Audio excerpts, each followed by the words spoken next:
Okay, so welcome to part 5 of our Advocacy Bootcamp webinar. You've made it to the end, and we're so excited.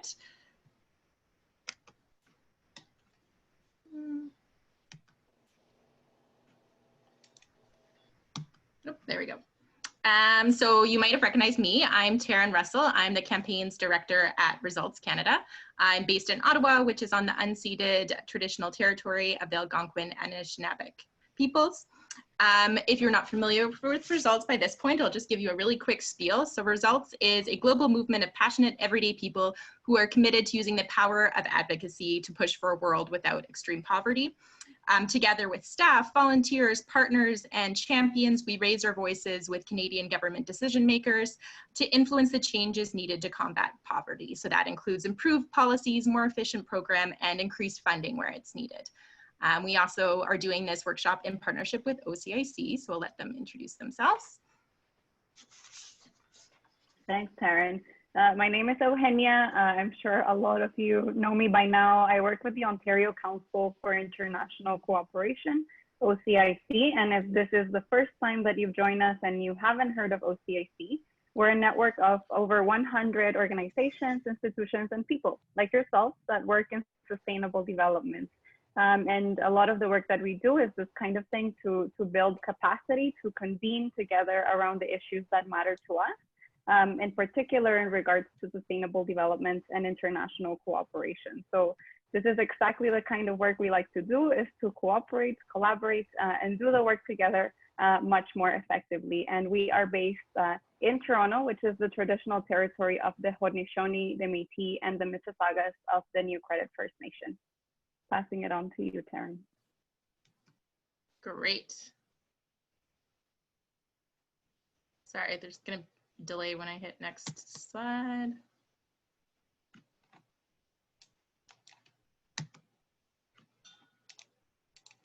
Yep, there we go. Okay, so housekeeping, you guys know the rules by now, so I'll go through them quickly. The webinar will be recorded and sent to all registrants. Please keep yourselves muted unless speaking. We will have designated question and answer periods where you can unmute yourself and ask a question. You're also still welcome and encouraged to use the chat box. Some of the team and everybody else has been jumping in and answering questions throughout the presentations, which is fantastic. Just a small reminder, I know we're 5 weeks in, but just if you don't see any materials coming after this, just check your junk folder or reach out if you do not receive. And then as usual, turn on your video feed if you're able to, because it's always nice to see faces and feels more interactive that way.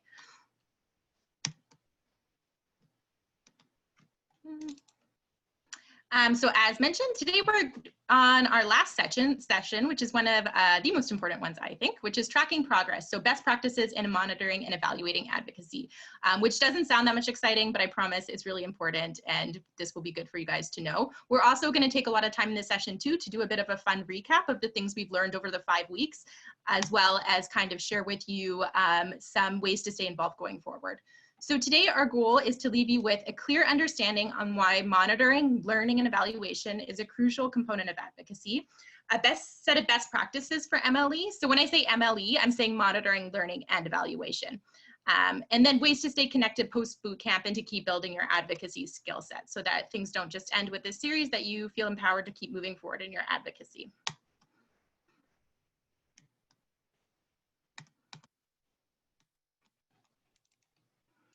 Agenda. So we're going to start as per usual with an introduction icebreaker where we'll get to know each other or say hello to friends we've already met. We're going to then go into a little bit of a presentation and question session on how to measure your advocacy's impact, followed by a super fun bootcamp recap from the team, do a little bit of goal setting with each other in terms of how we can take our work forward, and then hear a little bit more about how we can stay engaged with this type of work. So we are going to break out as per usual. Today, the topic of conversation is going to be, what is one thing you've heard over the past workshops that gave you an advocacy aha moment? So that means, was it something you learned, were inspired by, or even something that may have challenged your thinking? So we're going to break out and have 10 minutes to introduce ourselves and talk a little bit about this topic.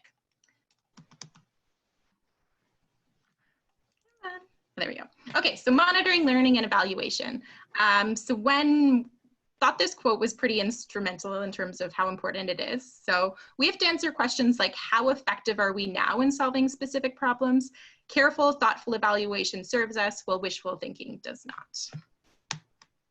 So what do we mean by monitoring, learning, and evaluation? And some of you might be more familiar with the term M&E, so just monitoring and evaluation, but I think in recent years, we've started to be more serious about integrating the learning aspect of it. So that's why we call it MLE. So what it really is monitoring is, we're talking about the what. So what are we doing? What are we monitoring? Evaluation is the so what. So what does this mean? What does it mean, the data that's showing us? And then learning is the now what. So then what do we do next? How do we take this information and use it to make our work more effective? So it's important to think of them less like a linear process and more like gears, because you don't necessarily monitor, evaluate, and then learn. It's a process that will double back. You need them to be working together. Sometimes you'll do one in front of the other. It should be a fluid process that you're constantly working on. So why is MLE for advocacy particularly important? I mean, the main thing is we want to know if we're making an impact. We're putting all this work into our advocacy efforts, and we want to know if it's having results and the outcomes that we want to see are happening. It's also important for accountability. Are we doing that we said we would do? The things that we said we would do, are they having the impact that they thought we would have, or are they having maybe some negative impacts we weren't aware of? And then learning, are we doing the right things? Is the tactics that we set up at the beginning of our campaigns, are they having the most impact? Are they being useful? And then finally, I think advocacy is really important because it's about communicating to others as well. So if you can communicate the work you're doing, you're building a strong case for why more people should join your cause, whether it's volunteers, friends, or family. And you're also building a stronger case for why funders should perhaps support your cause, which is also important. So what's different about MLE for advocacy? So when we're thinking about a process, I thought this graph was particularly instructive. So a simple process would be something like following a recipe. So you follow the recipe, you test it to ensure that you can replicate it. And then the best recipes, you're gonna follow it every time, it'll do the same thing. So if you have a recipe for a chocolate cake, usually you follow the same recipe, you're gonna have the same tasting chocolate cake. Something a little bit more complicated, I'm not sure if anybody saw the SpaceX launch of yesterday, anyways, would be sending a rocket to the moon. So sending one rocket to the moon might increase your chances that if you do the same process again, it'll be successful. It's a complicated process, but one that's fairly replicable. And then there's a fairly high degree of certainty that the rocket will reach the moon if all goes well. So something that would be more complex would be raising a child or a pet, if you're a dog parent or a cat parent. Raising one child provides experience, but there's no guarantee of success with the next. So we all know that siblings are very different from each other. The outcomes are uncertain. So does anybody, throw it in the chat or just you can think it through, where do you think advocacy falls in this stream? Advocacy is definitely complex. There's no one size fits all in terms of advocacy campaigns or tactics. There's a lot of outside factors that will influence what you're doing. This is because there's a few different reasons, and I'm sure you guys can think of more and have experienced more in the work that you're doing. Oops. Oh, now it's working. The number one is that, timeframes can be unpredictable. We've talked about this with advocacy, how sometimes you can plant the seeds of your work, but then you won't see results for a long time.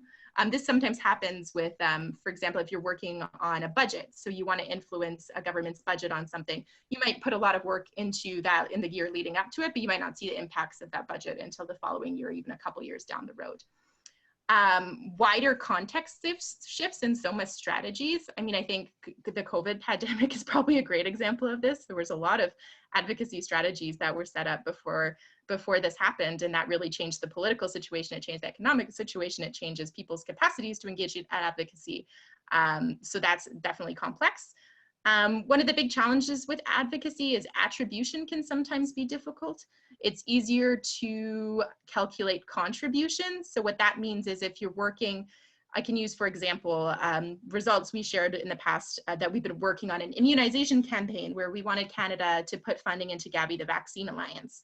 We were successful in doing that. Canada pledged the money. Could we say that Results Canada was solely responsible for this increase, and if that we hadn't engaged, it wouldn't have happened? No. But we can calculate a degree of attribution in terms of, for these reasons, we definitely contributed to that response, although there were other factors that carried in. So it's a little bit more difficult to calculate. And then one of the things with advocacy is that the journey is often as important as the destination. So the process of doing advocacy and engaging in the different tactics and activities are just as important sometimes than the end result. So for example, if you were engaging with building a relationship with a member of parliament and got them to be supportive of this commitment to Gavi the Vaccine Alliance, Gavi the Vaccine Alliance was pledged, which was great. But I think it's also really valuable that you built up a relationship with this parliamentarian, and we can't discount that process. And it's important when we're talking about our learning outcomes. Okay.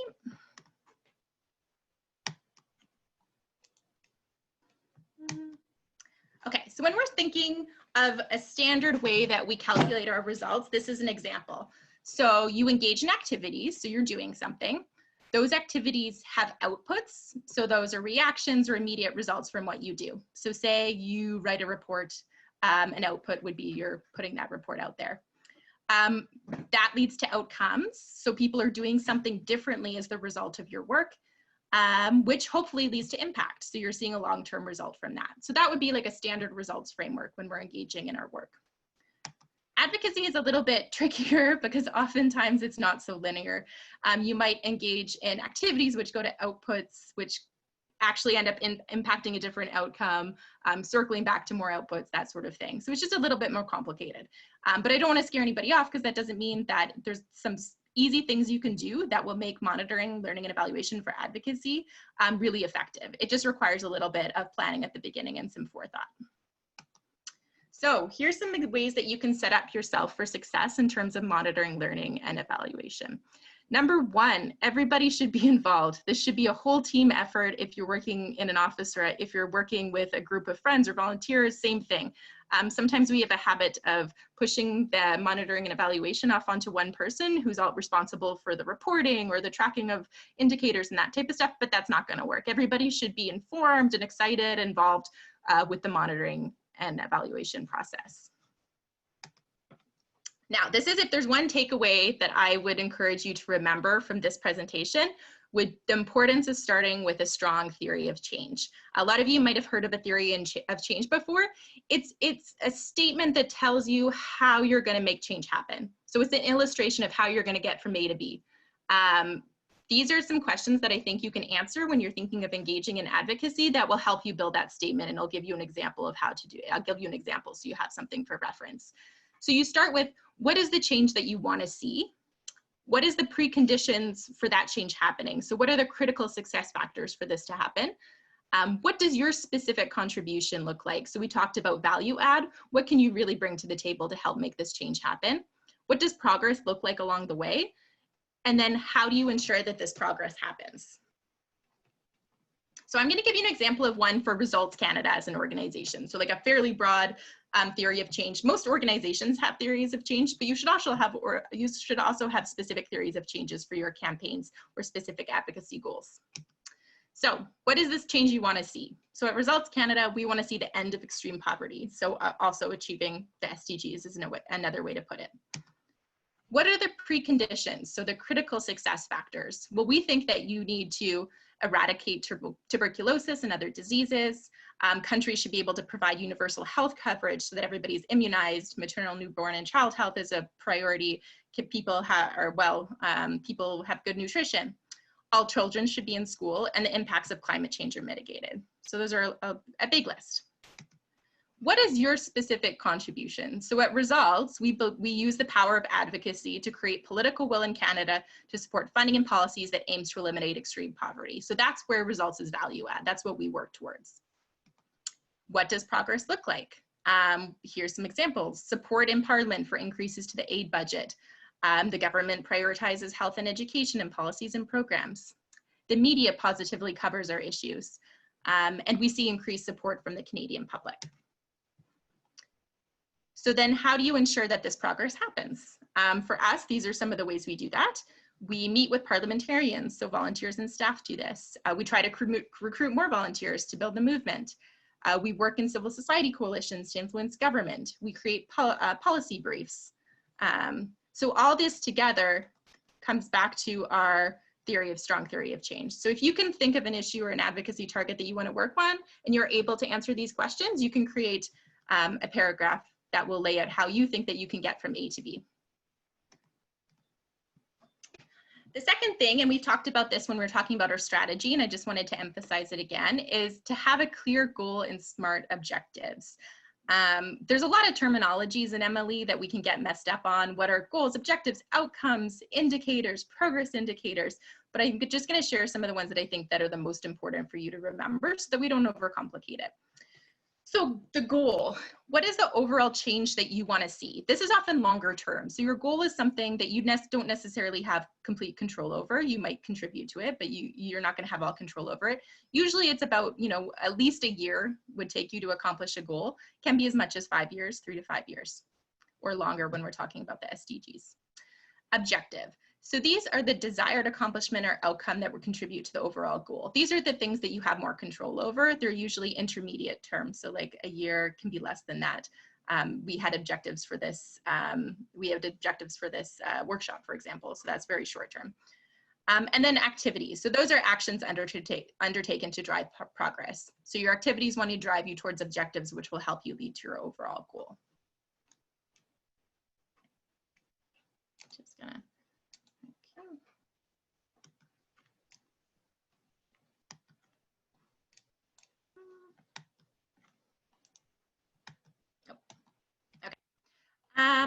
This is really important, and this is where we're talking about measurement. So measure the right things and not too many of them. I think some of the trap we fall into when we're doing MLE is we set up these crazy cool spreadsheets with a lot of indicators, and we have the best intentions that we're going to track everything. And then a month passes, and then people, we're really good at filling it out at the beginning, but then they kind of die off, and then we're not using the work that we're doing. So I think it's smarter quality over quantity in terms of tracking. Of course, some people you might have things that you need to track for funders, like grants can be very specific. But if you're in control of this, then try to measure less but better things. So here's some examples. Two of the main things that we measure are outputs and outcomes. So outputs are evidence that an activity has actually happened. They're generally quantitative, and they kind of measure how productive you are. So for example, at results, we measure things like meetings with decision makers, so number of meetings. Press releases issued, partners attending coalition meetings, that sort of thing. Now, would your MLE strategy be strong if you only measured outputs?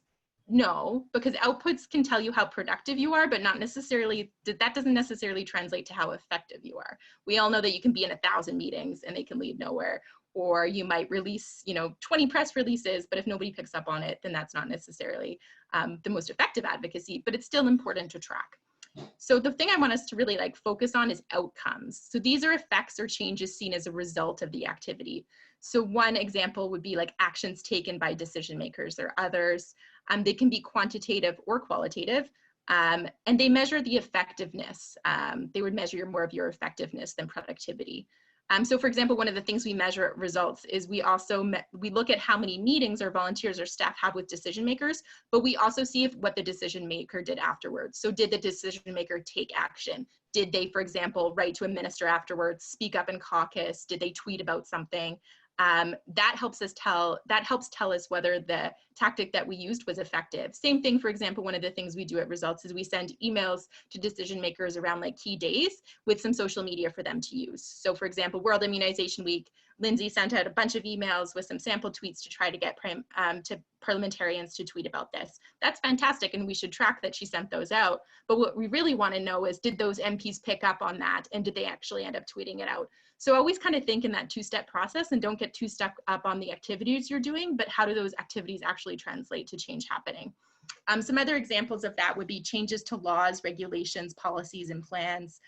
Public statements of support from decision makers. So that can be on social media. It can also be, for example, them standing up in Parliament. And then mentions of the issue in media outlets. So for example, if something big happened and you sent out a press release, and then you ended up being quoted in a piece in media, that would be a great example. Or more coverage happened on your issue after a certain thing that you did. That would be a good example of an outcome.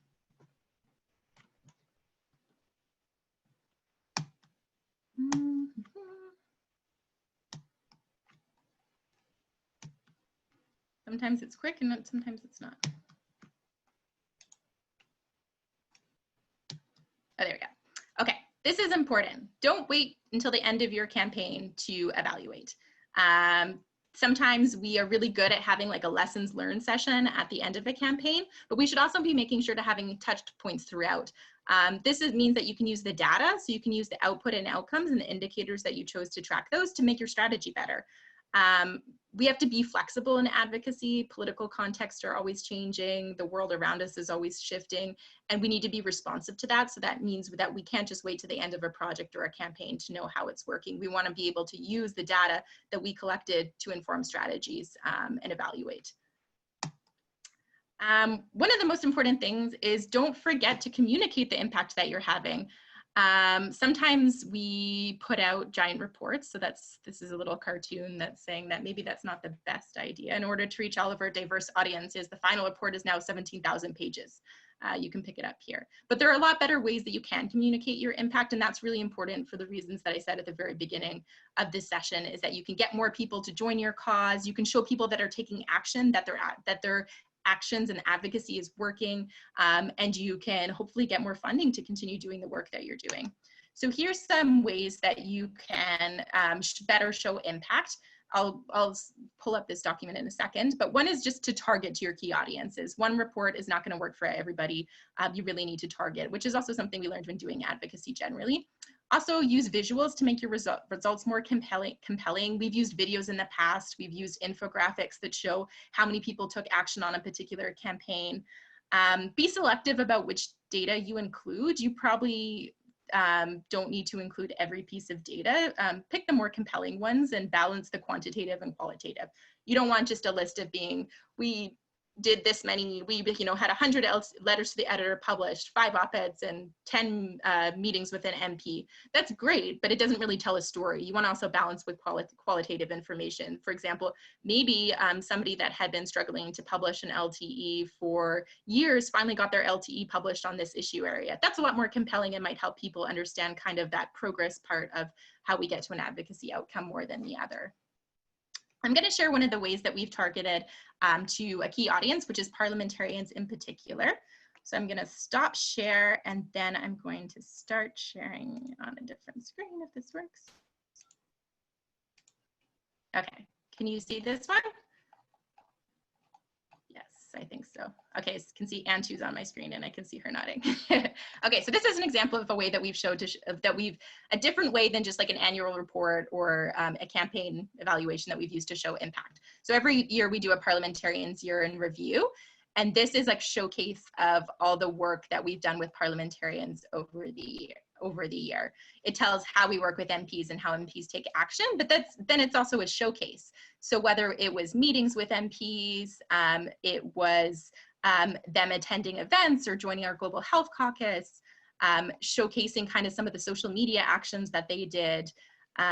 It showcases volunteers that have engaged with them, MPs that have attended receptions and senators, member statements, all sorts of things. And the reason we decided to do this was because it serves dual purposes. It shows the impact of our work in terms of, yes, we've had a lot of meetings with MPs, we've gotten to them to do a lot of statements, tweeted things out, come to events.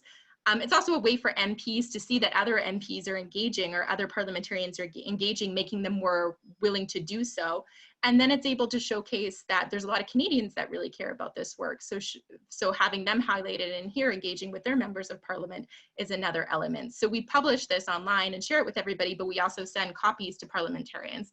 Because if we've learned one thing, it's that parliamentarians like seeing themselves in print. And if you give them a nice book with their picture in it, they'll be very excited about it. So this is just an example of a way that you can kind of showcase results that's a little bit different. And I'm just going to go back to the presentation.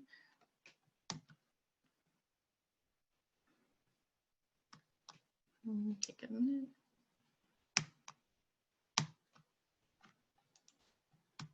Okay, so that's the end of the formal presentation on Emily, and we left a lot of time for questions. So if you have questions about monitoring, learning, and evaluation, but also if you have questions about anything you've learned over the bootcamp, we have a lot of the team on the call here, and they can share with you some of their insights too.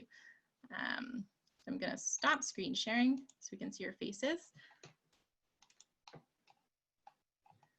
Okay. I wasn't looking at the chat when I was doing this because it was my full screen. Is there anybody that wants to ask a question? Feel free to also just unmute yourself and ask, and I can also look at the chat. I have a question. Mm-hmm. I was wondering what's the best kind of format you use? Because you mentioned like those really complex spreadsheets, but what is a good format? Yeah, that's a great question. Where's Melissa? Do you want to talk a little bit about how we track volunteer results? It would be interesting. I mean, it's an Excel sheet. So it's a little bit of a variation. So we do have an online form where people will capture their actions. So we get a report via our email, but I haven't come up with the magical solution. It does become a bit of a big overview of an Excel sheet. So I don't know if I can provide a bit more than that at this point, but it really per month, per type of action, and then per group of volunteers. And I can say from the campaign side, so we have reporting obligations to our funders as well. So there's certain things we have to do. One of the things we found is, so we do report monthly. So we set yearly objectives. So objectives, things like Canada pledging to global immunization was an objective, for example. And then we report on it monthly. So we check in with our activities and how they're making progress monthly. One of the things I have found that's really works for a recommendation is the importance of the qualitative information in the context. We try to be really strong about writing about how something happened in the context around it, rather than just reporting on, oh, we had a meeting at Parliament on this issue. We would talk a little bit more about the context around that, which has been helpful to go back and kind of refer to. I think it is difficult to simplify, but there's some good examples online, and I'll include in the worksheet that we send out some more examples if that's helpful for people. Marcy had a question further up, Taryn. It was, Taryn, how can we measure the secondary impact of our advocacy campaign? So like the impact on the target community and on their views. So maybe not how people are shifted or changed, some of the tertiary impact. Yeah, so is that kind of a question along like progress along the way? I think one of the things that's the learning part, I think too, is that when you're doing your learning or you're evaluating in a campaign, that you're not just talking to your team, that you're talking to kind of trying to talk to the wider ecosystem if you can. So whether it's organizations you've worked with, whether it's global actors that have been impacted by it. So for example, we're part of a global partnership and we have partners in Kenya, Zambia, all over the world. So would be consulting with them as well on campaigns. I think that comes into play in the learning aspect as well as the context part. So that's another way that even though maybe you didn't know that there was going to be a secondary impact and you might not have it set out as kind of an outcome, you should still be talking about it and can put that in your context so you remember it. But please add if anybody's else. Gertrude? Hi, Taryn. My question is, usually by the time I join, let's say a project, the designated M&E has already been designated to a person. So how do you get everyone involved in order for them to do the work in terms of monitoring and learning from those as you guys go along in the process? Because advocacy is a little bit more abstract and it's already difficult when things are they're very logical. So I just wonder, how does a team have discussions on how to keep monitoring together as a team? Yeah, that's a great question. And I think I've seen that too. I mean, at Results, we're all responsible. We don't have a specific M&E person, so it's a little bit easier to integrate everybody. But yeah, the unfortunate thing is sometimes you see that role siloed and then people aren't picking up the work and it's not, being used properly or going forward. I mean, one of the things is here's some best practices we have at Results. One is like when we're starting a new campaign or a big project, we all meet together on it. So one person might be leading that project, but everybody meets together and everybody is then clear and has input into what are the objectives, what are the activities and that sort of thing. So I think meeting together at the beginning of the process and then just making sure that we plan checkpoints throughout it so that we're updating. Another way we do this is, so we report monthly, as I said, And let me be clear, these are like best practices and we can always work at doing them better. But one of the ways we thought was after reporting each month in our next staff meeting, I pull out kind of some of the highlights from that reporting that came up so that then we can use that to better inform our processes. I think it's just it's planning for those checkpoints and making sure that everybody understands why we're doing them. I think that comes to, and I put volunteers in this as well, if you're working for a volunteer organization. If people don't understand the importance of why you're asking them to put this in, collect this information or share the results of meetings or actions they did, then they're not going to want to do it, right? Like I think everybody needs to be on board with why this is the strategy and why those like indicators that you have chosen will help to move the strategy forward. Does that make sense? Yeah, okay. Thank you. I mean, and just to add, like Yeah. the underlying truth of it is that if you don't plan for those intermittent checkpoints, then you don't have an opportunity to course correct. And advocacy, as I think everybody on the call has learned over the course of the last 5 weeks, is it is about being steadfast and being centered and knowing where you want to get to, but you have to sometimes adjust your navigation to get to the same destination. And so you can easily go off course if you don't kind of go, did that work? Is this the right course? Is this the right target? Is this, you know, has something shifted in the political landscape or the discourse? Are we taking advantage of that opportunity in the way that we could? So just to say that I just really value my team who really do those check-ins, because I think it does really make a huge difference in terms of the learning and the shifting over. Yeah, exactly. And I think one of the things to do is sometimes it's easier to like integrate it into meetings or checkpoints you're already having than set up a whole new one. So if you're worried about getting buy-in, just start with asking if you can put it as like an agenda item on a staff meeting or team meeting that you already have. And that way it's like less of a kind of mind shift for people to get on board. I'm just thinking of looking at Arjuri's comment here. Another one was how broad and or details does the theory of change need to be? That's a good question. The one I showed you was pretty broad because it was like just an organizational theory of change. So like, you know, a paragraph or two on the work that we do. I think the more detailed you can be on a theory of change is good, but you almost want it as like an elevator pitch. Like you want it to have like the right elements, but you don't want it's not your entire strategy, right? So it's like if you had to explain to say a relative or a friend the way your campaign or how you're going to make change happen in a couple paragraphs, that would be a good theory of change. And then you can expand that out into an actual like work plan.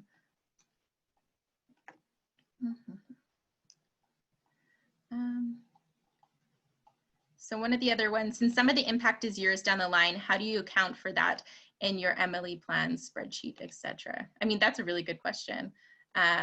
So the way that we like at results, I can say, but others, please jump in. I know we have some M&E people. There was, I'm not going to call out by name, but there was somebody in my group that was an M&E expert earlier. So I think that's setting, like, you don't want to have, like, we have an annual work plan with annual goals, but we also have three-year goals that we're trying to work for, annual objectives, 3-year goals. I think the trick is trying to refer back to it. How do you account for that in your MLE and spreadsheets? Maybe that's also just a way of reminding us in terms of, what's the word? Not organizational longevity. I'm blanking on the term for it. Yeah, a long-term strategic plan. That's a good way for it. I think it's also just like referring back. We have a lot of turnover at our organizations, and that's the word I was trying to think over sometimes. And I think it's important when you're starting at an organization or you're engaging in a campaign that you're never really starting from scratch, that you should be looking back and looking at kind of those plans that have happened before. Evaluations are also important to refer back to. So for example, like, that's fantastic if you finish a campaign. So for example, we just finished our immunization campaign. We did Kenneth led a great lessons learned. If in 3 years when Gavi's going to be 5 years when Gavi's going to be replenished again, that's not very useful if we don't refer back to it. So you need to make sure that your organization has a good habit of not just throwing things on the shared drive and losing them, but actually like keeping it as living documents, and that you're referring back to kind of the evaluation and learning that you're doing, because otherwise you're right, you're not going to account for kind of those impacts that take longer term. We have a few more minutes. What are good institutional memory? Yes, thank you. That's the word I was looking for, whoever said that one. Rochelle. What are good practices for developing shared MLE strategies and coalitions? I'm talking a lot, so I'm going to hand it to Robin or Kenneth, who work a lot in coalitions, and see what they think about that one. Yeah, I think the one thing that when you're talking about coalitions, I think the emphasis that Taryn was talking about earlier in terms of trying to keep things simple is actually probably more important. Because when you're working in coalitions, you're going to be working with organizations that have a wide variety of motivations. They might be working on multiple campaigns. You sort of have to account for everything that's going on with them too. So trying to get down to like really basic 1 or 2 objectives you can agree as a group to work towards, I think is really critical. Trying to get basic agreement on something simple first. I think you can, within coalitions, and I think what you start to see is coalitions that work together over longer periods of time are able to build out more complex objectives and more complex M&E to sort of reach those objectives, but really trying to focus on simple, achievable stuff that you can work together as a group. I think that's, and I think it's not just about practice and having like building the practice. I think it's also a lot of coalition work is about building trust, right? So if you have objectives that you meet, that you have set as a group, you meet those objectives, it also helps you to build trust. And that over time you can make that a bit more complicated. I'm going to speak on this a little bit more later on in the presentation. But one thing I can say on this right away is that when you're working in coalitions or in networks or in groups, you all want to be engaging meaningfully. So you want to create a working group, I would suggest, and make sure that all participants are engaged in some way, shape, or form. That way you're having constant check-ins to take stock of where you are, to reflect on what progress still needs to be done, and also to say who's doing what, when, how, and make sure that it's happening together. Because if you're trying to push something on your own, then that's very difficult and you don't have those opportunities to do some reflective learning. Thank you. That's a great point. Any other questions before we go to the next component? Hello. Hey, Hi. Taryn. Hello. Farhan here. So I had a question. In your presentation, I feel like I didn't hear too much about the learning aspect of it, and I've often heard of concepts such as having a learning agenda that you develop to go along with your monitoring and evaluation plans. So if you can talk a bit about like how to integrate, and I think there was also a question about how to then sort of inculcate that learning sort of within the team members. I know you've touched on it a bit, but yeah, just about what a learning agenda is and how we can develop something like that. Sure, and I'm happy, and I can share some more resources. It wasn't a lot of time to dive into monitoring, learning, and evaluation, so I'm happy to share some more resources on the learning part and how you do integrate that into the work you're doing. I think one of the important things for that is setting the checkpoints and having those opportunities to meet together with the team, whether you can integrate that, like I said, into meetings you're already having, or whether you can find other ways that fits. I know people are saying they're having problems in their work when like it's not a priority to be setting aside time for learning and how to take the results.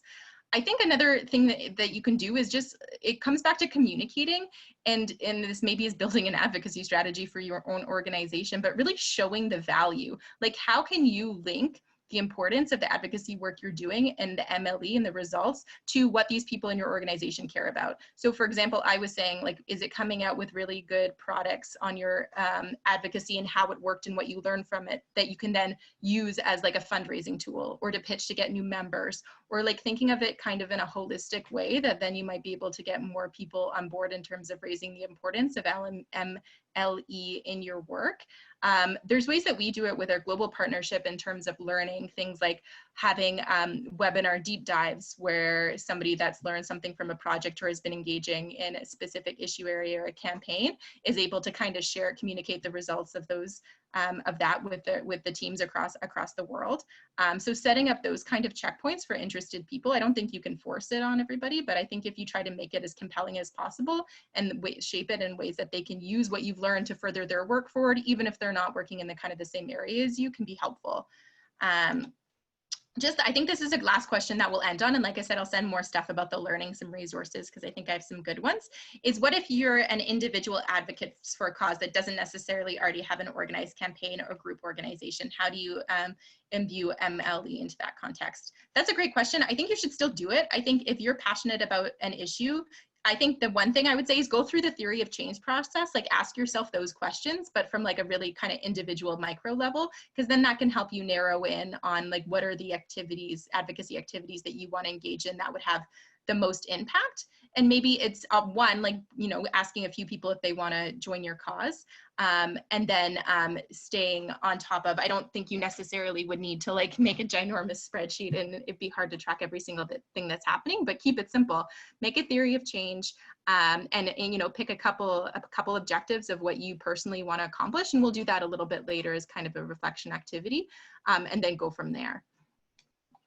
Okay, so next we're going to shift from MLE and we're going to just have a little bit of a fun recap of some of the things we've learned over the last 5 weeks and leave you guys before the end with some good tips and resources to go forward. So I'm going to share my screen.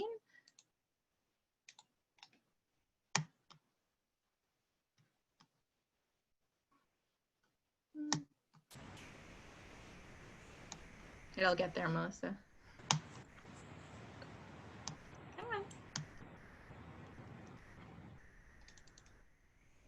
Okay, here we go. Great. So I'm starting off the tips. I'm really excited to share my tip, which is you don't have to be a subject matter expert to advocate on an issue you care about. Just have the passion and go for it. Press send to an email, press send on that email or go say hi to that person. So just a bit about me. Anyone who knows me knows that I'm happy to MC in front of a crowd, but when it comes to going up and talking to a public figure one-on-one, that's an entirely different story for me. So thanks to results, in all honesty, I can tell you that even though I still get major butterflies, now I just go for it. I randomly ran into MPs and ministers in airport, bowling alley on Spark Street in Ottawa over lunch, and at events like the Climate March. The pre-results version of me would have missed on these great opportunities to engage and talk about global health issues that matter with these decision makers. So you don't have to have all of the facts to tell an MP that this is important to you. Just show up with passion and say why you care. Thanks, Melissa. That's a great tip. And I would just say from my discussion group at the beginning, so many people's biggest takeaway was that like decision makers are people too, and you don't need to be super formal. You can be informal and you should just go for it. So I think that really resonates with people. Thank you. Robin. All right. Hello again, everyone. Thanks so much for participating in this series. It's been really, really fun. The one big takeaway tip that I want to leave you all with is that there is strength in numbers and diversity of voice. So seize opportunities to build communities where you can. And based on my experience at Results Canada and working in other similar posts, I have 3 top tips to leave you with today onto how to build community. First of all, when you're in community, you want to be strategic, balanced, and meaningful with your engagement. There's lots of existing networks and communities out there, so find ones that align to your interests and your advocacy priorities, and make sure you're balanced with how you engage. So we all kind of jump in on calls where sometimes nobody speaks, there's literally no engagement, and that's pretty frustrating. And at other times you have a few people that just dominate the call, and that's also equally frustrating. So try to make sure you're balanced. Lead in some ways, other times engage from behind a little bit. Another tip, tap into the diversity of stakeholder groups that exist within the ecosystem relevant to your cause or issue. So in the context of tuberculosis, for example, I'm engaging not just with TB advocates, I'm engaging with survivors of TB, people with TB, TB researchers, TB frontline healthcare workers, people that are designing TB programs and policies. There's a big ecosystem out there. So tap into all those different diverse actors because they can bring different skills and perspectives to the table. And last but not least, experiment, learn, adapt, and appreciate the journey. Building community is a two-way street. So some of it's about how you're engaging individuals, but a lot of it's also about how others are receiving your engagement based on their own biases or what's going on in their own individual lives. So just experiment, see what works, pivot, adapt, and don't be afraid to try new things. Get really creative and have fun while you're doing it. Awesome, thank you. And so building off of what Robin has talked about, and one of the things that I think is one of my biggest tips, especially when dealing with decision makers, and I think it was really clear from Libby Davies and MP McPherson, is that you always want to have a clear ask or action prepared for decision makers. They want to know exactly what they need to do to help you or to help achieve your goal. And so always make sure you're being extremely strategic, specific, and personable when explaining exactly what they can do to help. A lot of advocacy is relationship building. And so you want to kind of build the space where you're comfortable having conversations with these people, like Melissa mentioned. I know it can be scary, and I think it's really important that we all remember again that they work for us in a capacity. So when you're getting ready to engage, make sure that you have a clear and specific ask or action prepared so that moving forward, the MP knows exactly what you want them to do, and then you can see if they follow through. So it has that kind of accountability measure lifted in. And so I just wanted to make sure that everybody takes away that from the webinar, and that you all hopefully engage with your parliamentarians, especially within COVID-19. So I can pass it over to Kenneth now. Hi, everyone. Yeah, I think my top tip would be just to remember that public officials, decision makers, they all work for you. They all care what you have to say. And I think this is something that you can think about for both parliamentarians, but also think about government officials that might work in various departments that you want to do some advocacy work. They all treat their jobs as a public service, and they are generally trying to engage people at all times. So you got to try to meet them halfway, try to engage them. I think it's really important. Also, I think we had a great conversation in our breakout room about the fact that just taking action and being bold is a great first step and to go forward. And I think that what the thoughts Melissa shared about her experience actually really drive that point home. And I think it's an experience I've had doing advocacy work, and I think many people have. I think if you just take that first step and do some actions, take some steps forward, you'll be pleasantly surprised. I think that's one of my takeaways too, is to remember that these decision makers, these MPs, are in office and work for you. They're there because of you, and they want to hear from you. And social media is a great tool to build those kinds of relationships. That Melissa was talking about it. It's about building relationships, and Taryn echoed it as well. MPs are paying attention and they respond.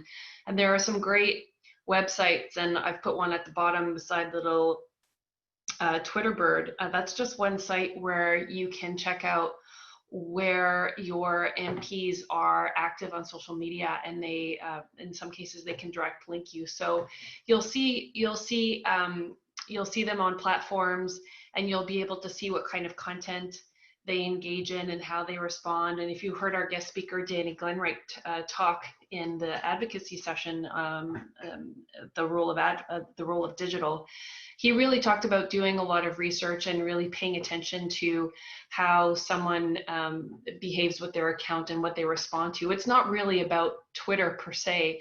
It's about learning what your MP is responding to and where they are active and what's going to kind of check the boxes in terms of their attention. And so if you can learn that about your particular MP, I think you'll be very effective. And just specifically on Twitter, the stats vary depending on what platform you will check, but on average, about 80% of MPs use Twitter. So whether you use that or another platform, you can use it to share your knowledge with them. They do want to hear from you on issues that you feel are important to you. And so be bold and press send, as Melissa said, and reach out. Hi, everyone. My top tip from this webinar to take away is to step out of your comfort zone and try something new. I think it's really easy for us to all stick to what we know, but we also know that some of the greatest impacts come from us, from a multitude of diverse actions coming together. So try to do that with your own actions and diversify the different things you try to have that impact. So if you're really great at writing LTEs, if you're an expert at that, that's fantastic. Keep on doing that, but push yourself to learn what it takes to write an op-ed and get an op-ed published, or how you can be effective using social media. I think, yeah, that's just my big takeaway. I think great things happen when we make ourselves a little bit uncomfortable. And that's what this always is just pushing ourselves a little bit further and just having a great impact altogether. So that's what I hope you all take away from this. Thank you, that's great. And I think, Chris, did you want to share something?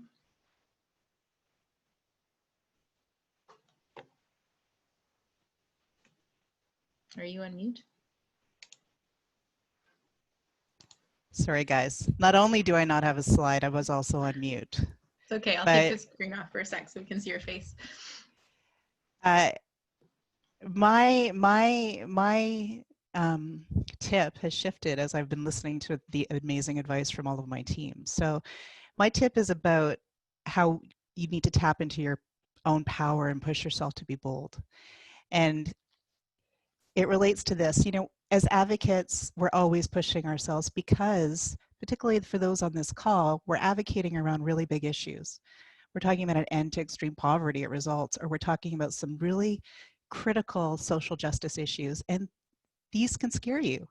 And pushing yourself as an advocate, whether it's to write your first letter to the editor, or meet with a parliamentarian, or talk to a friend about it, could be a very speak in front of an audience, speak on a webinar, host a webinar. There's lots of things that are part of our arsenal and our advocacy toolbox, but each one of those things might cause a little bit of fear, you know? For the first time that you want to press send on that letter to the editor because it's not perfect, you might feel your heart beating in your chest, right?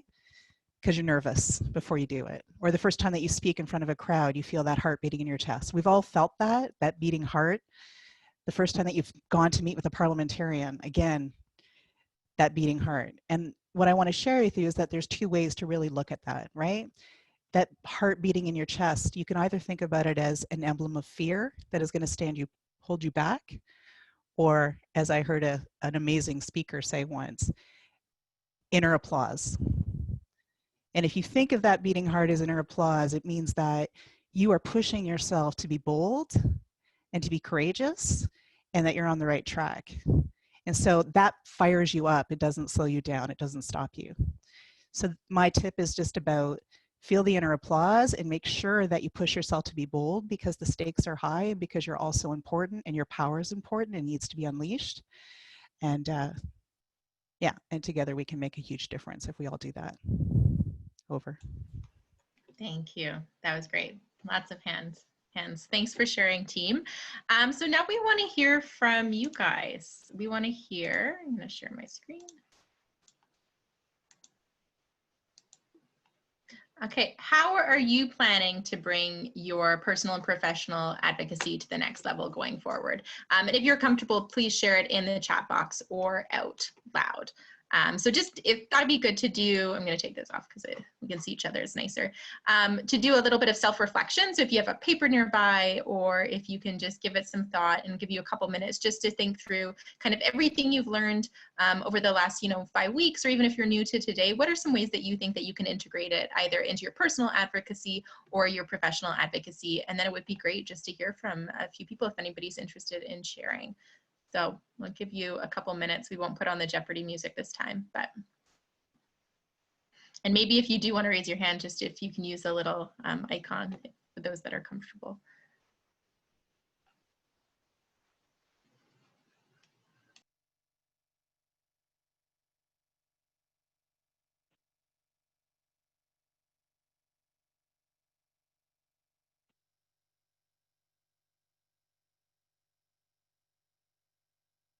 If I may, I think that it's Michelle. I think that I'm going to use it I'm currently doing a campaign with Olivia Chow from our MPP on childcare and healthy childhood education for Canada, and specifically for marginalized communities, and how we can help immigrants and non-English speakers to have childcare, especially a lot of women, and we found through research. So I'm going to use the advocacy skills that I've learned to help with that. That's fantastic. Very exciting. Can you guys hear me? Yeah. Okay, I guess for me, I'll probably use it in trying to combine activism and advocacy work together, because there are so many strategies that I've learned throughout the bootcamp with, for example, the stakeholders, you know, the target user, the MLE, which is really important, like you said, and I never really thought about it. So I think that would be really valuable for me to say if I want to create a program and then integrate it inside school, so that, you know, building community like we mentioned, and then of course reaching out to MPs or writing letters, OPED letters, and no, sorry, LTEs. You can do all of that. Those are all good. Those are all good. So yeah, I'll probably use a bunch of stuff, a bunch of tools that you guys equipped us with to hopefully drive change forward and accelerate impact. Excellent.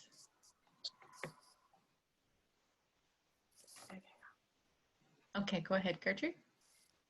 For me, I don't have a necessarily formal way that I was planning on using the skill set. I just wanted to have more skills, but looking at what we've learned, I'm just looking at avenues to incorporate this with the Indigenous health work that I'm doing in Edmonton. And so for me, I think that's the next spot in trying to integrate some of the things we've learned to get more funding for research, to get more funding for global health initiatives that my research group is currently trying to mitigate.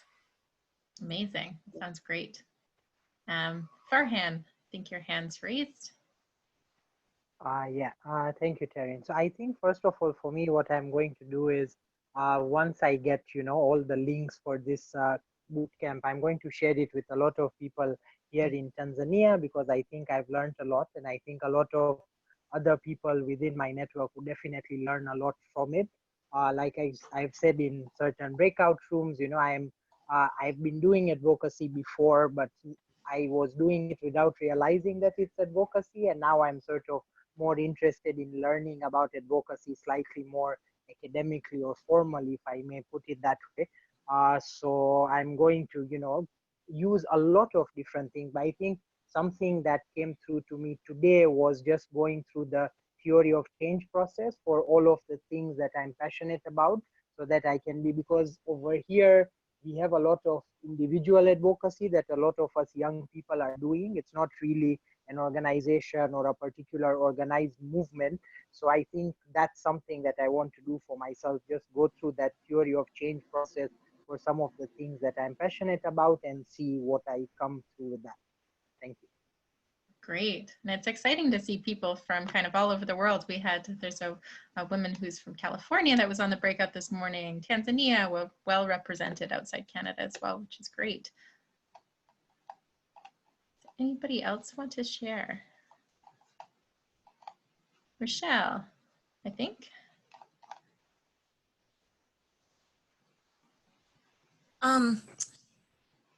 I was telling in the breakout room how I've been a longtime results volunteer, and after a while, the more you do it, the more practice you get at it. So, but having done this webinar, I feel like there's so many new things I've learned, and there's still that I love the heartbeat. I remember that 11 years ago when somebody said that, when Chris said that about the heartbeat and the inner applause, and I have to remember that. So it's a good refresher.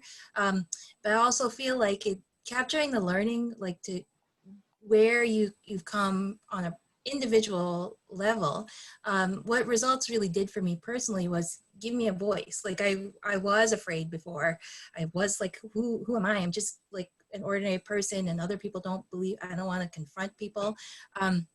But now all the things that you do in terms of reaching out to MPs or reaching out to your community, Farhan said, you know, he didn't realize he was doing the advocacy before, but to do it intentionally and to learn from it and to map my growth and to take it forward and to learn new things and stuff and to continually learn.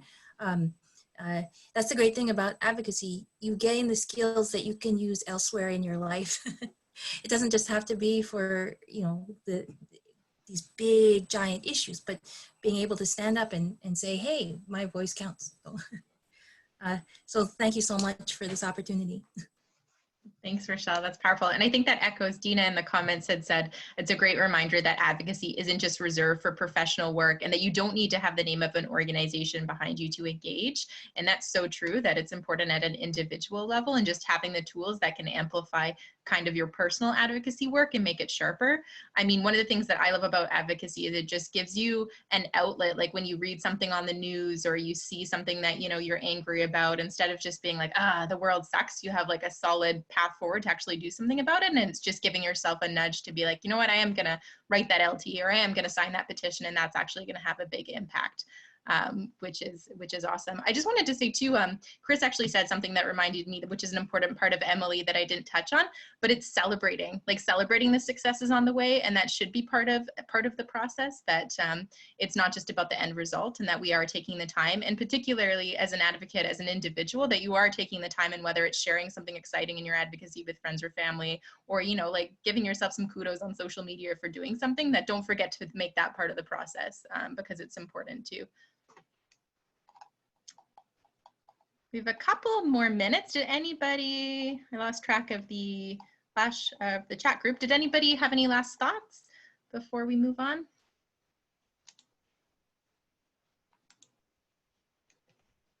Okay, well, thank you so much for the, and if I'm missing anybody, I'm used up, but I don't think I'm. Thank you so much for those that shared. I hope you all have great ideas, and hope you all stay connected with each other too. So I'm just gonna share my screen.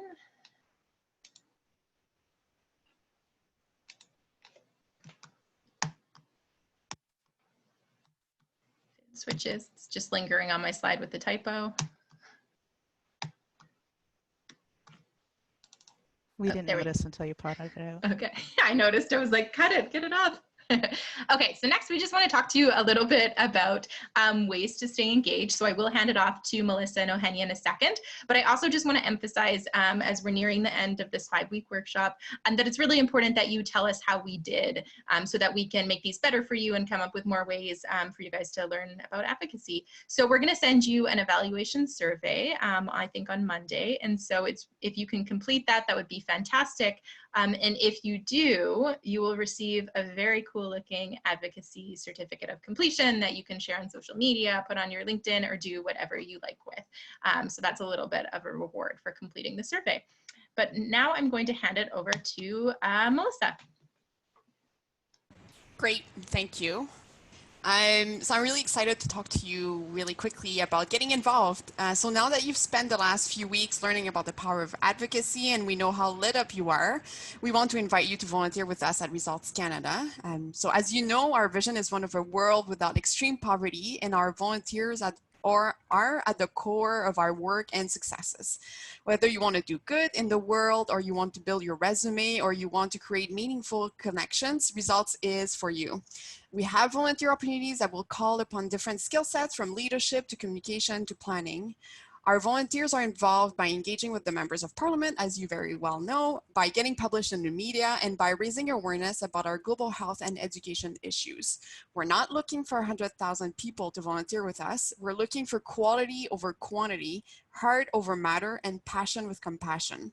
Our volunteers are people, so students, professionals, retirees, who give their time to take action, support each other to become leaders, and dedicate time to learn about the causes and consequences of extreme poverty and the solutions to address it. Of course, as you can see, we provide training, information, and support to help you succeed.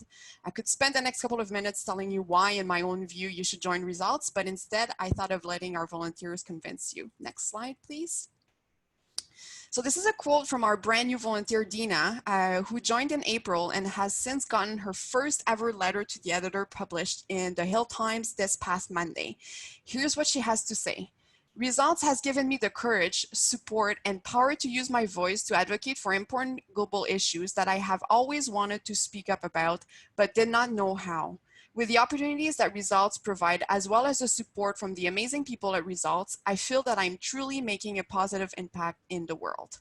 Next slide, please. Similarly, here's a quote from Nathaniel, a volunteer who has been involved for a number of years and who takes action every month as part of his group. By doing this work, you will discover a voice you never had and political agency you never imagined. In the years that I have volunteered with this advocacy group, I have been part of a collective that has helped save millions of lives just by volunteering a few hours a month. I cannot imagine anything more wondrous than that. Next slide, please. So I hope this intrigued you and that you will join me in our next volunteer information session, to which you can register. In that online session, I'll tell you more about results and how you can make a difference. We have 11 groups across the country and more are popping up, especially in Ontario and in the Greater Toronto area. Now's the time to get involved and shape the world you want to see. Thank you. Thanks so much, Melissa. And I will pass it over to Eugenia, who's going to talk a little bit more about OCIC's work. Thank you, Taryn and Melissa. I think you're going to get a lot of volunteers out of this. I see in the chat that there's a lot of excitement. So get ready to see your inbox flood. On OCIC's end, I have 3 main ways that you can get involved with us. First and foremost, of course, is to become an OCIC member.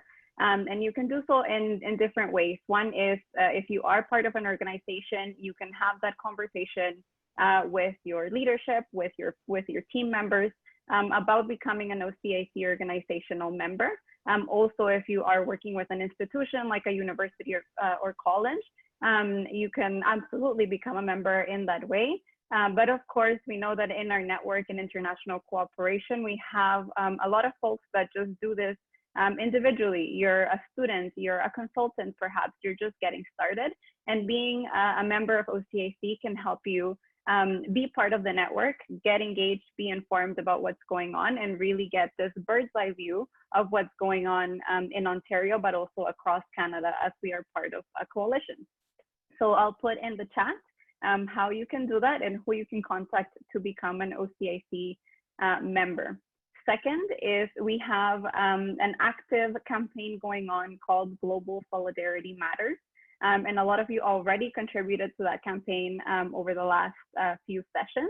If you haven't, please do so. Use your advocacy skills that you have gained throughout the 5 weeks to call on whatever it is that's important to you, and tell us why, especially in this time, global solidarity matters to you, and how you're addressing work in this area, how you're doing work and engaging others around what you care about. And the third is we have various community of practice that relate to gender equality. So we have a gender equality hub, and also a fantastic youth-led hub called our OCIC Global, confusing programs, Youth Policymakers Hub. And we have interesting series coming up that are completely youth-led and are very much in line with what we've been talking about throughout the week. So for that, I'm gonna pass the mic to Eric for a little bit so he can tell us what's coming up for OCIC's Youth Policymakers Hub. Thank you, Eugenia. And I know we've met in different breakout rooms, everyone. So yeah, Eric Carreras, an ally of the Youth Policy Hub with OCIC and part of the Basic Income Project. So sure enough, that's the topic of our series of webinars and a workshop over the next few weeks. The next one and the first one is starting up on June 11th. And I didn't want to give away how I'm going to be using this advocacy tools because it'll be done there and then at the webinar. We're hoping to get the participants to join in on a live tweet to local MPs and really incorporating all the stuff we've learned throughout these last few weeks in that very webinar. In addition to, of course, going over what is basic income, trying to unveil what are the truths and myths around it, and covering it from various perspectives across industries and societal sectors, leading into then a panel expert session, 2 of them, and then finally co-creating using design thinking what basic income can look like in Canada. So I hope we'll see you there for at least, if nothing else, the June 11th, that's in 2 weeks, Thursday, and every 2 Thursdays after that. I'm sure the link will be circulated around for you to look into it further or to circulate to your network for those who may be interested in basic income. Fantastic. Thank you, Erica. So as you can see, we love to amplify the power of youth in advocating and in being policymakers. So please do come support and join those sessions. we will also be recruiting a new cohort of policymakers, youth policymakers, over the summer. So keep an eye out for that. And please do stay engaged and stay involved. I'm copying the links on the chat, and you will receive that also with follow-up materials. Awesome. Thank you, everyone. That sounds like really exciting work coming up. So that brings us to the end of the Advocacy Bootcamp, even giving you 4 minutes to spare. I'll say again, we're going to send you on Monday the survey as well as the presentation from today and the links, etc. So you'll have more ways to keep going and look into this in the work. But we just want to say thank you so much to all of you for joining, those that joined all 5 weeks, those that just came on today. We really appreciate how interactive and engaged everyone has been. I know I've learned a lot, and I hope you guys learned a lot too. And just follow us on social and get involved, and we'll see what's coming up next. But there's lots of advocacy to do. So thank you all.